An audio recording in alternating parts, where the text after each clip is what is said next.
Hi friends, I am Shantanu Nigra, ex chief manager bank of Baroda and financial consultant proprietor Kutch consultancy. तो आज बात करेंगे, जैसे इनकम टैक्स रिटर्न भरते हैं तो लोगों को डर होता है कि इनकम टैक्स का नोटिस आ जाता है, इनकम टैक्स रिटर्न भरने में कुछ भी गलती है तो वो कब तक आ सकता है, तो आज उसके बारे में बताएंगे।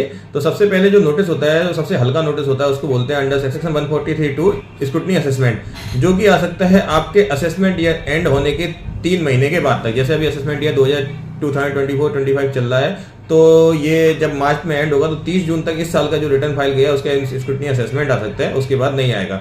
फिर आप सोचेंगे कि चलो हम रिटर्न ही ना भरें तो स्क्रूटनी ही नहीं आएगी, तो ऐसा नहीं है। वो आपको अंडर सेक्शन 143(1) आपको इंस्ट्रक्ट कर सकते हैं इनकम टैक्स डिपार्टमेंट कि आप अपना रिटर्न फाइल करिए, और उसके रिटर्न फाइल करने के बाद आपको अंडर सेक्शन 143(2) स्क्रूटनी असेसमेंट भी आ सकता है। इसके बाद आता है इनकम टैक्स का नोटिस अंडर सेक्शन 138, जिसको कहते हैं इनकम स्केप असेसमेंट। इसके बाद आता है income escape assessment under section 148 of income tax act, जिसमें एओ के पास कुछ रीजनेबल ग्राउंड होता है, उसके बाद इन्फॉर्मेशन होती है कि कोई इनकम आपने स्केप की है, तो उसके लिए वो आपको नोटिस दे सकता है कि भाई आपने अपना इनकम टैक्स रिटर्न में फाइल नहीं की है। और ये एक हाई अथॉरिटी से होता है, इनकम टैक्स ऑफिसर इसको इशू नहीं कर सकता, असिस्टेंट कमिश्नर से नीचे की कोई भी अथॉरिटी इसको इशू नहीं कर सकती है नोटिस को। और ये नोटिस इनकम टैक्स असेसमेंट या एंड होने के 3 साल तक आता है। हाँ, लेकिन अगर एओ के पास इन्फॉर्मेशन है, ग्राउंड है कि इसने बहुत ज्यादा इनकम, ये तो मतलब हो गया कि स्मॉल इनकम केस में आपका 3 साल तक आ सकता है। लेकिन अगर कोई 50 लाख से प्लस का इनकम स्केप किया है आपने, तो ये नोटिस आपका 10 ईयर्स तक भी आ सकता है। तो आपको अपना 10 ईयर्स तक के भी रिकॉर्ड तैयार रखने चाहिए अगर आपने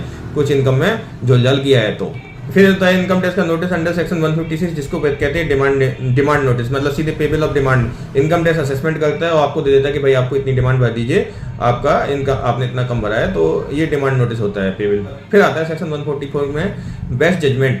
अब जैसे क्या होता है कि आपने इनकम टैक्स कंटिन्यूस आपको रिमाइंडर दे रहा है कि आप इनकम टैक्स फाइल करिए, या स्क्रूटनी के लिए कोई डॉक्यूमेंट मांग रहे हैं, या कोई भी रीजन से आप उनको इनकम टैक्स को रिस्पॉन्ड नहीं करे, तो इनकम टैक्स अपने हिसाब से बेस्ट जजमेंट दे देता है कि आपको इतनी लायबिलिटी निकल रही है, आप इसको फाइल करिए, और बात खत्म होती है। तो इसको कहते हैं best judgment notice under section 144। और फिर आता है डिफेक्टिव आईटीआर का नोटिस, जिसको कहते हैं नोटिस अंडर सेक्शन 139(9).